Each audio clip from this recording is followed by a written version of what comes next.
Hey everybody, it's John. I thought I would open up some more cards today. Um, Had a chance to get down to the card shop, All-Star Cards in Santee.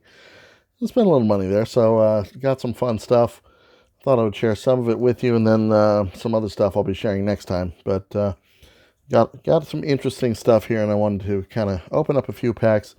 One thing that I'm working on right now, I've always got some side projects going on. I've always got either something I'm doing online or cards or whatever else. I've got always something going off to the side, especially during the coronavirus when I've got a little spare time to get some things done.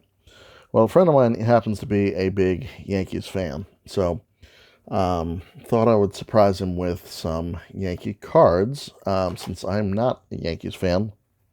Definitely not. But anyway, so I was at the card store. I picked up a Topps team set, year 2000, featuring Aaron Judge, but you've got, 17 different Yankee cards in here. Team set, I think it cost me $6, maybe less. But I'm going to sneak this over to his place, onto his doorstep so he doesn't know it's me. But on top of that, with all of the other card packs that I've been opening up lately, I kind of went through them and found a bunch of Yankee cards that I can just sneak over there. So, anyways, yeah, new ones, old ones, all kinds of, fun. There's Jeter. There's a reprint of a Lou Gehrig in the 94 style, I think. So some fun stuff in there. I got a couple of Reggie Jackson reprints like this one here. So, and then there's a lot of common players in here too. Some 87s, some from all years. So you've got a good mix of modern players, and then some of the guys that barely spent any time at all with the Yankees, but that 87 set, very attractive. And some of these you've seen before when I've opened other card packs. So some of these may be familiar, but thought I would just kind of surprise my buddy George, who is a big Yankees fan, and I figured I'd do it anonymously unless he happens to watch this video, so we'll see. Speaking of the videos, I've been getting plenty of good comments on Facebook. Thank you very much. I am also posting these on YouTube, so if you miss anything or if you want to go back and see old episodes, feel free to leave comments there as well. Haven't been getting a lot of comments there, but maybe if this picks up, who knows. So what I got at the card store today, among some of the things that I got at the card store today, they had a bin there, wax packs from late 80s, early 90s, wax packs, 3 for $1. So, 50 cents each or 3 for $1. So these are not going to be very valuable, but fun anyway. I got a classic 1989 Topps wax pack with the gum. I will not be chewing the gum. Also got a 92 Topps set. Instead of the wax paper on the old classic 89s, I think when 92 was the first year that they really started going to a cellophane wrap full time, or just a little, and then I'll come back to this one in a minute. This is a 92 Topps. And then this is an O-Pee-Chee pack from 1991. And O-Pee-Chee was the Canadian version of Topps baseball cards. So it's owned by the same company. And literally it's the same card. So these cards, I'll open them up in a minute, but they're going to look exactly like any other 91 Topps card. This is a 91 Topps card. It's got the 40th anniversary logo up there, this little flag with the team emblem on it, Mark Lemke. Mostly red on the back with blue, and then there's a very faded 40th anniversary logo behind all the stats, if you can see that. So this is just a boring, regular 1991 Topps card. What you're going to see is the equivalent, the Canadian set. When I was a kid, it was a big deal to get anything O-Pee-Chee rather than Topps because it was something exotic, something foreign, something different, even though it's just Canadian. Really, it's not that different. The only difference, it is the exact same card. The only difference is instead of the Topps logo, you have the O-Pee-Chee logo, which looks something like that, if you can see it. Very shiny. But anyways, and then on the reverse side, not so much on the front, but on the reverse side, sometimes on the front, it would have the stats and position and player information also in French. So Canadian card, 2 different languages. So let's go ahead and open these up. But yeah, whenever I was a kid and you would get an O-Pee-Chee, didn't matter if you had the card already. If it was O-Pee-Chee instead of Topps, it was different somehow. So it was a big deal.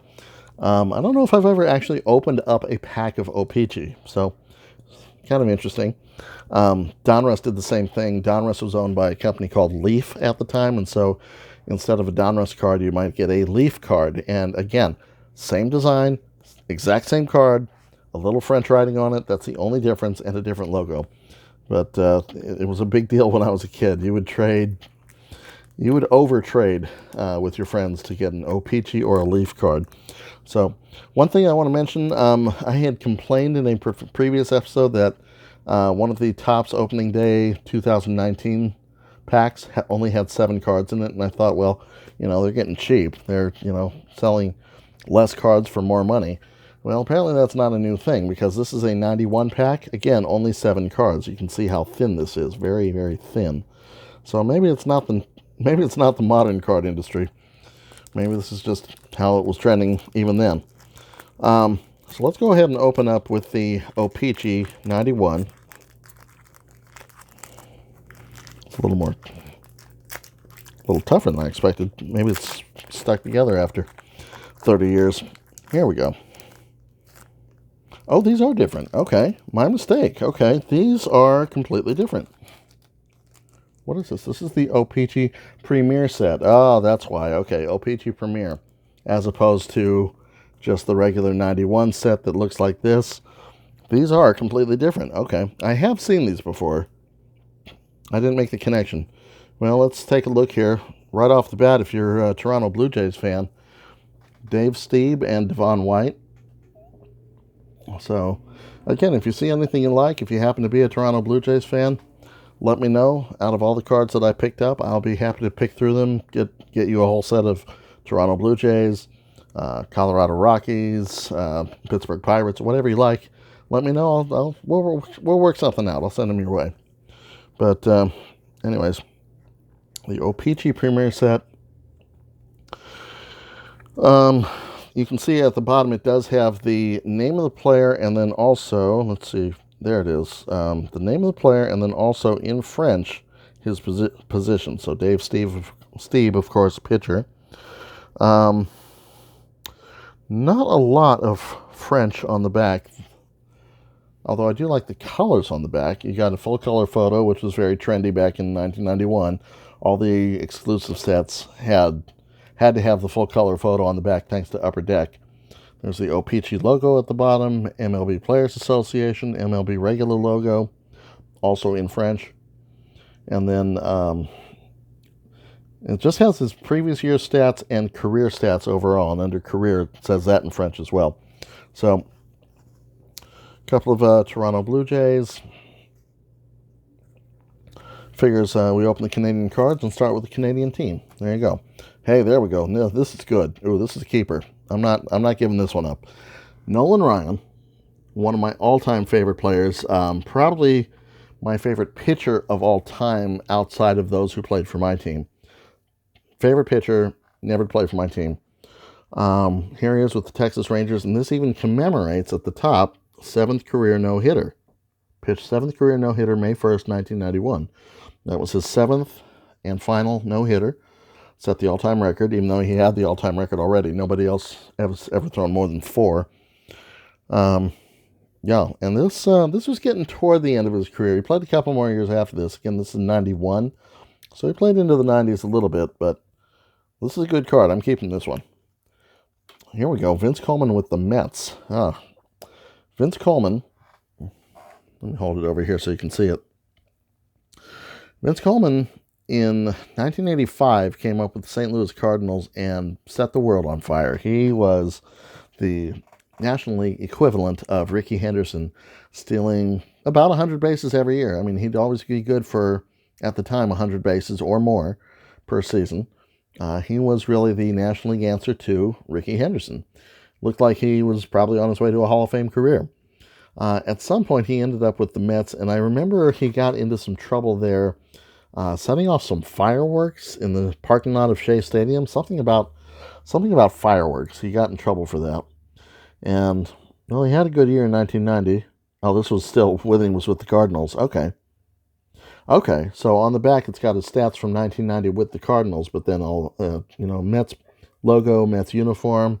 Picture him actually playing with the Mets in 91. So 1990 would have been his last season with St. Louis. After he left St. Louis, was never quite the same player. But, the thing I remember most about him is he got in some kind of trouble in New York with the fireworks. That's what I remember after he left the Cardinals anyway. Expos pitcher Barry Jones. I'll be honest, I don't know a whole lot about Barry Jones. Don't really remember him.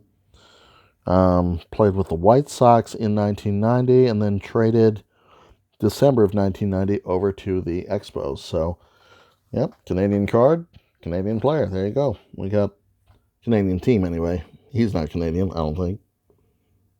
Doesn't say. Oh well. But, I do miss the Montreal Expos. They became the Washington Nationals in 2004, 2005, that offseason. And never been big on the Nats. I know they just won the World Series last year, but I miss the Expos. Montreal was fun. Albert Bell, here's a good quality player. Again, a guy that ran into some trouble over the years. Spent his best years in Cleveland, spent a few years in Baltimore, bounced around a little bit, but when he first came up, they called him Joey Bell, and then he made this big announcement, I'm not Joey, I'm Albert, don't call me Joey. So for the rest of his career, he was Albert Bell, but if you happen to come across a Joey Bell rookie card, it might be worth something. So, only hit 174 in 1990 with one home run. Not the best season, but maybe this is his rookie card, I don't know. Seems like he was up earlier than that. Anyways, and then finally, only 7 cards in the set. We have Orioles infielder Leo Gomez, third baseman. Couldn't tell you much about him, but yeah.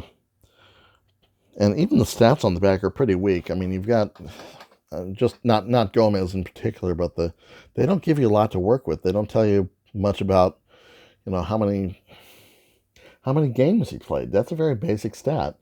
It says here he had 9 hits for a .231 average. Doesn't tell you how many at-bats. Doesn't tell you how many games. Doesn't tell you about how many singles, doubles. There's almost no breakdown here. So, I don't know. This set is not what I thought it would be. But at least I got the Nolan Ryan card out of it. So that was fun. Okay. And no Yankees, so I won't be adding to George's pile. But, okay. Moving on. So that was the O-Pee-Chee 91. Let's move on to let's do the Topps 89 because these are the ones that I really remember as a kid. Topps had this same basic design on the front of their wax packs for many years. I think probably the 82 set was the first to really feature this particular design. And then all they would do is change the color of the pack and the year, and that's all they would change about it. So all through the 80s, if you were anticipating the new pack coming out, the only thing you had to watch for was what color is it going to be this year, because it's going to be different. So I think the 87s were in green, the 88s were in red, these are in blue. So as soon as you saw a different color coming out, you knew this was the new set of cards is out. Now, as mentioned, there's going to be gum in here. Gum from 1989, which I am not going to touch, but, well, I'll touch it, but I won't eat it. There you go, gum from 1989. Hello, 1989. You were a very good year. I enjoyed that was a good season for me, good year. A little blast from the past, but we are not going to eat that. So, moving on. Let's see what I got here. In each of the Topps packs, let's see. First of all, they have this annoying little insert in here. You can win a trip. No, you could win sometimes it's win a trip. Yeah. Win a trip for 4 to the 1990 spring training camp of your team of your choice. Or you could buy this hat with a little baseball attached. So every pack had one of these. Very annoying. All you do is throw it out. What do we got here? Here's a Yankee. Found one already. Tommy John. and this had to be one of his last cards because he came up in the 60s. 66, I think, was it? No, 63 was his first season in the league. So here we are, 1989, 25, 26-year career. And, of course, he most famously missed a season because of that elbow surgery, which now bears his name. They take a ligament out of your leg, put it into your elbow, and extend your pitching career. Because it used to be, before Tommy John came around and his surgeon came around, if you blew out that elbow, your pitching career was over. So Tommy John went through this radical surgery. It even says on the back, if you can see this, where he misses a year. You see in the stats, and then there's that one right in the middle where he missed a year. It just says on disabled list. That only tells part of the story. So, spent most of his good years with the Dodgers and the White Sox. Came up once with the Yankees. Well, spent some time with the Yankees, 79 through 82. Went to the Angels, went to the A's. 86, 87, 88 with the Yankees. Still, let's see, what year was he born? 43, so he would have been 45 years old, pitching 1988, and still managed to win 9 games. So, not a bad career. Not a bad career. Almost won 300 games, and had he won 300 games, probably would be in the Hall of Fame right now. That is not the case. Not a Hall of Famer. Maybe he should be. Tom Glavine is a Hall of Famer. There's an early Tom Glavine card when he was with the Braves. Probably not his rookie card. Well, maybe it is. He only played 9 games in 87, so these are his 88 stats. So this, if it's not his rookie card, it's close. So that's probably worth something right there. Bob Welch with the A's. Of course, he spent his best seasons with the Dodgers, but boy, for the Bash Brothers A's, he and Dave Stewart were quite a combo. He won a World Series with them in '89. Phillies catcher Darren Daulton unfortunately, I think we just lost him not long ago. Phillies fans, correct me if I'm wrong, but I think he just passed away recently, which is too bad because he was a tremendous catcher for some very good teams there for the Phillies. I think maybe he came up as just a backup and then played his way to become a starter. Dodgers, Alfredo Griffin. Here's a guy who spent most of his good seasons in Toronto, but did some damage with the Dodgers as well. Still remember Vin Scully saying his name. A couple of Brewers. We've got Dan Plesac and Jim Gantner. These guys spent almost all of their careers with the Brewers, if I'm not mistaken. Just about. Yeah. Nothing but Brewers. Nothing but Brewers. So maybe later they went elsewhere, but at the time, still with Milwaukee. Brian Downing with the Angels. First of all, I think the Angels should go back to being the California Angels, not Anaheim, not Los Angeles. California Angels. There was nothing wrong with that. That was a good name. Downing getting toward the end of his career. This one, I don't think you'll be able to see it, but the print on the back is very blurry. It's almost like it got double printed. Everything's kind of like blurry or smeared. So I don't know if that would be worth any more as a misprint. Sometimes if you get an error card or a misprint or a bad cut on a card where you don't have a clean border on each side, sometimes it can make the card worth a lot more. Sometimes it can make the card a lot less. Depends on the scarcity or the rarity of the error. Here is Angels manager Moose Stubing, and I will be honest with you, I do not remember this person ever being the manager of the Angels. Never even heard of him before. So that couldn't have lasted long. Gene Mauch would have been the Angels manager all through the mid to late 80s. So this would have been him, 1988. I know Cookie Rojas took over there for a while. I want to say I don't think McNamara was there, maybe just a little bit, but I do not remember Angels manager Moose Stubing at all. Giants pitcher Don Robinson. Don't really remember him, although he played a lot of years with the Pirates. Here we go, National League All-Star, Ozzie Smith. Nice things about these All-Star cards, first of all, it's a unique set, and they do a good job of commemorating. Usually it was just the All-Star starters in the set, but I'm guessing Ozzie Smith started the 1988 All-Star Game for the National League because this would have been his card. And then on the back, it'll give you not Ozzie Smith stats necessarily, but league leaders. So this is the group of players that led in stolen bases, 1988. So there's Vince Coleman again, 81 stolen bases, 1988, followed by Gerald Young of the Astros, followed by Ozzie Smith in third place. So there you go. League leaders in stolen bases. Cubs pitcher Pat Perry. Not going to spend a lot of time on that. Dodgers pitcher Ramon Martinez. This is Pedro's brother. And for a while, Ramon was the stud in the family. Ramon was the guy that was pitching dominantly for the Dodgers. Everybody knew his name. He happened to have a kid brother named Pedro. Well, Pedro is now the Hall of Famer. This would have been a Ramon rookie card, yeah. Came up with the Dodgers in 88, pitched 9 games. So there you go. Ramon Hernandez rookie card. Ramon Martinez rookie card. Maybe worth a quarter, maybe. It's not an unusual card.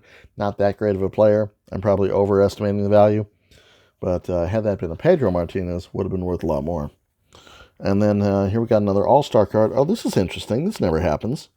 Got an All-Star card of Darryl Strawberry, just like the Ozzie Smith, but then the card after that was also Darryl Strawberry. So that never happens. So very unusual to get Darryl Strawberry 1, Darryl Strawberry 2. And here he was, leading the league by a lot. National League leaders in 1988 in home runs. Darryl Strawberry, 39, and then a big drop-off to second place, Glenn Davis, with 30 for the Astros.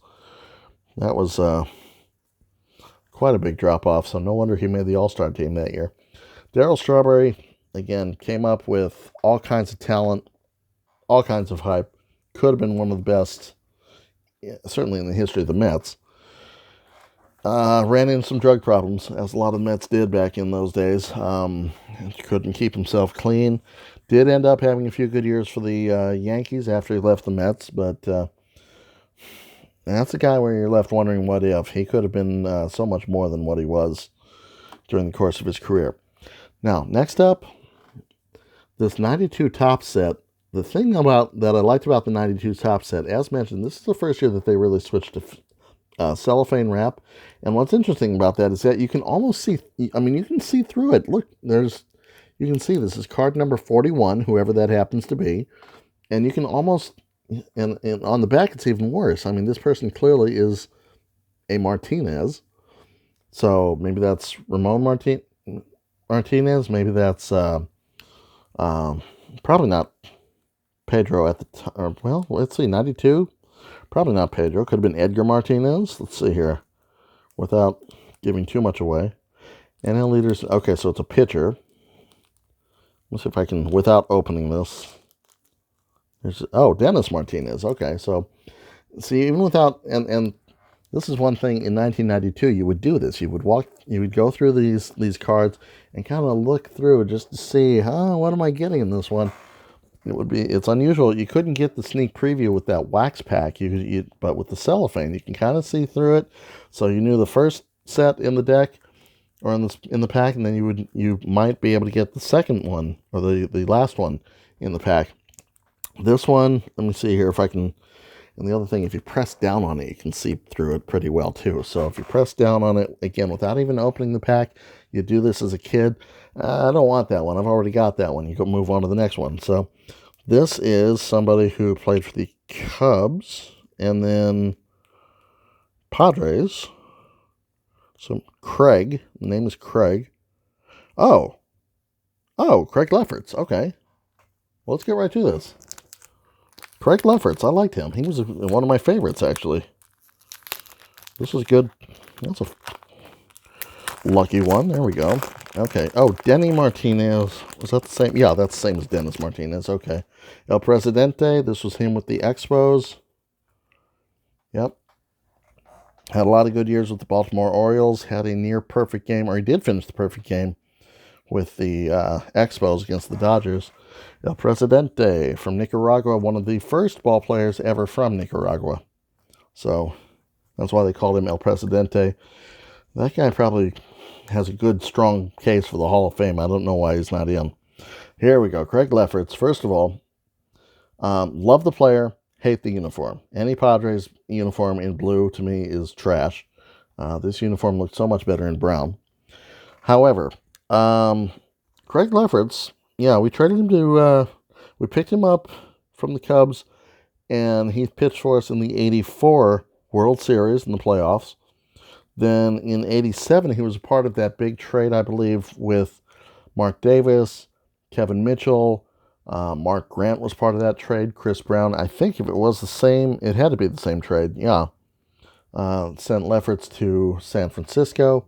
And then he came back of his own volition, signing as a free agent in the offseason 1989. And really, when you think of the great closers in Padres history, you're thinking of guys like Trevor Hoffman, Goose Gossage, Raleigh Fingers, Heath Bell, Kirby Yates. The Padres have had a long list, and that's not even mentioning guys like Rod Beck or Houston Street or some of these other guys that we've had. Craig Lefferts really should be on that list because he was a good stopper for us. Maybe not as long as some of those other guys, but he racked up some saves. And, he was a tough as nails ball player. So when you're looking at the great bullpen arms in Padres history, don't overlook Craig Lefferts. Again, one of the things I like about this set, the 92 set, is sometimes they would go landscape style on the card format. So here's Mo Vaughn. This had to be an early Mo Vaughn. This is him with the Red Sox. Let me see here. Yeah, Mo Vaughn rookie card. Okay. Yeah, so I didn't, there's early Mo Vaughn. I won't guess the value of that, but that's a good card to have. Danny Jackson, pitcher for the Cubs. Spent a lot of years with the Reds and the Royals. Yeah. Kevin Brown of the Rangers. I've mentioned Kevin Brown on this show before, on this project that I'm doing. Kevin Brown, this was when he first really started to dominate. I think I first heard of him when he made the 92 All-Star team because I wasn't paying a lot of attention to the Texas Rangers prior to that. One of the things that the Topps series would do in 92, they would put a picture of the stadium at the bottom of the card. So there's Kevin Brown's card, and at the bottom, Arlington Stadium, which has now been replaced twice over now. Kevin Brown had his best seasons with the Rangers. Went to the Florida Marlins for the 97 World Series championship there, where he won a ring. And then the next year came to San Diego, where he led that team to the World Series. And then, as mentioned before, he left San Diego for Los Angeles, stating that he wanted to be home closer to his kids. Well, his kids lived in Georgia.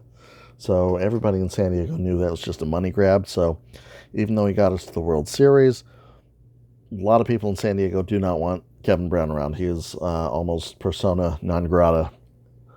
Orioles pitcher Mark Williamson. I'm going to jam through some of these because unless there's something really amazing. Darren Holmes with the Milwaukee Brewers. Pedro Guerrero with the St. Louis Cardinals. Here's a guy that did all of his damage with the Dodgers just about, but he had some good quality productive years with the St. Louis Cardinals. 89, he led the league with 42 doubles, hit 311, 17 home runs. So yeah, 1989, you'd absolutely take that. That would have been highly productive at the time. Still would be pretty decent numbers. Yeah, played 11 seasons with the Dodgers, 4 with the St. Louis Cardinals, and I don't know what happened to him after that. Don't know. Jack Dougherty of the Texas Rangers, designated hitter, first baseman. Don Paul of the White Sox. A lot of these guys I haven't even heard of in years and years and years. Here's an all-star card for Jose Canseco. Speaking of those Bash Brothers 89 Oakland A's. Boy, where do you start with Canseco? Here is in 1991, AL leaders of home runs, tied with Cecil Fielder, 44 home runs to lead the league.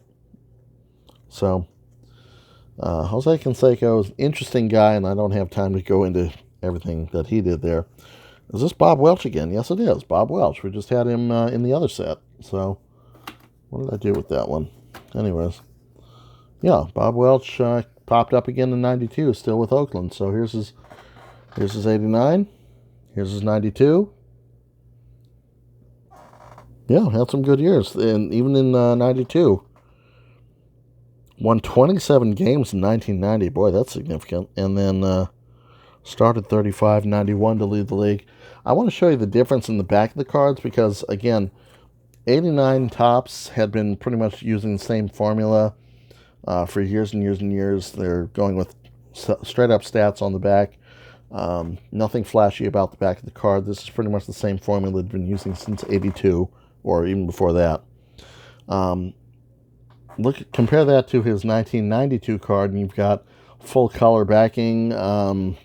It's just a very different look. Still all the same stats, but you can tell they're starting to compete now with other companies like Upper Deck would have been the most significant at the time. So Bob Welch, got 2 cards from him. What else do we have? Oh, here's another one of those insert cards that I was telling you about.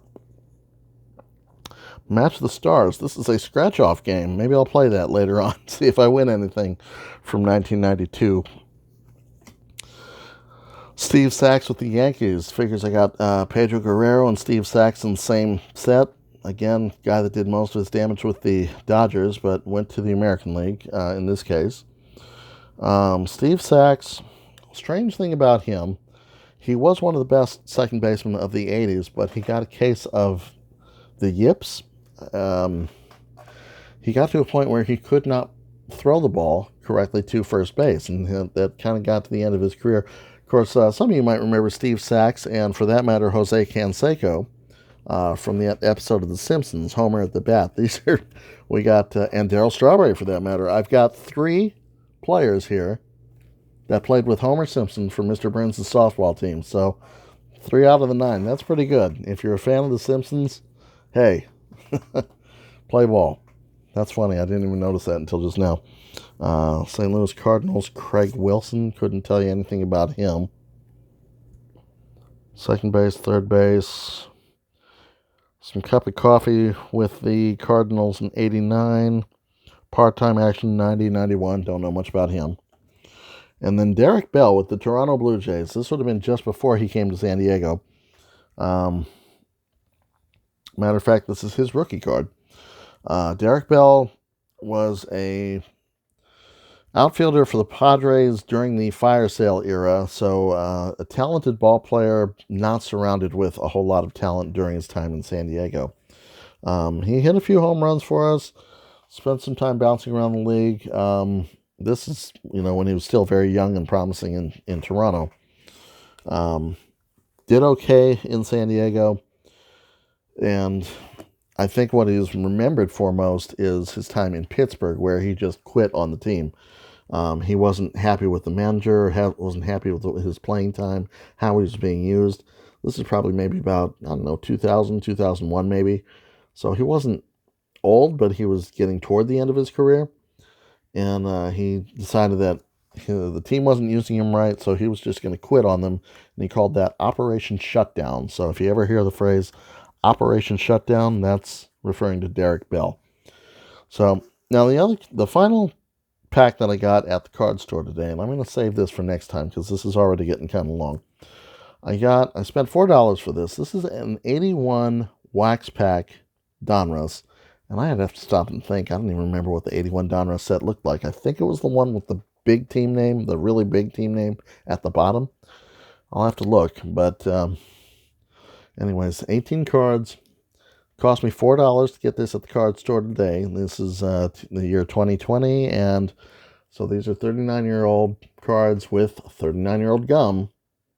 Donruss stopped making gum pretty early in the game. For a while, they went to puzzle pieces, so you were supposed to get every pack would come with 3 puzzle pieces, and you could put together a puzzle of Hank Aaron or Ted Williams or something.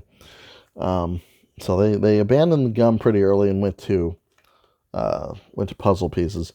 But this is probably, I think, the first set of Donruss, because in 81, maybe it was 80, but I think it was 81, Topps got competition for the first time with both Donruss and Fleer coming out that same year.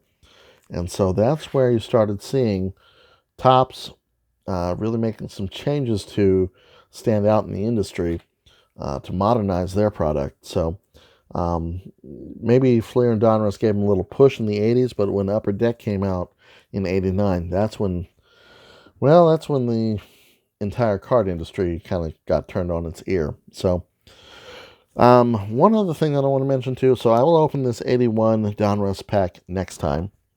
And then one other thing that I want to mention here, at the card store today, the last time I did one of these videos, I opened up a pack of the 2020 Topps Heritage cards, and I really did like that set. It's an attractive set. Let me see if I don't have them with me right now.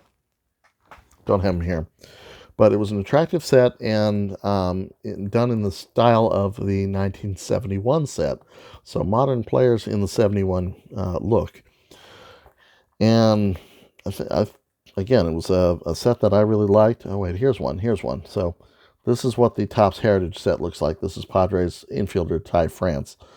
So I got a pack of these at Target for $10, and I think it was something like 36 cards. So here I got at the store, this is 72 for $20, and I normally wouldn't drop $20 all at once on a card set, but I really like this set.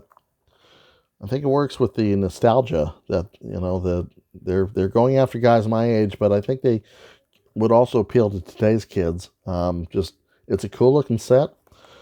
This one has 8 packs, and I'm going to go ahead and open it next time. So if you found anything here that you really like, that you really have to have, give me a shout.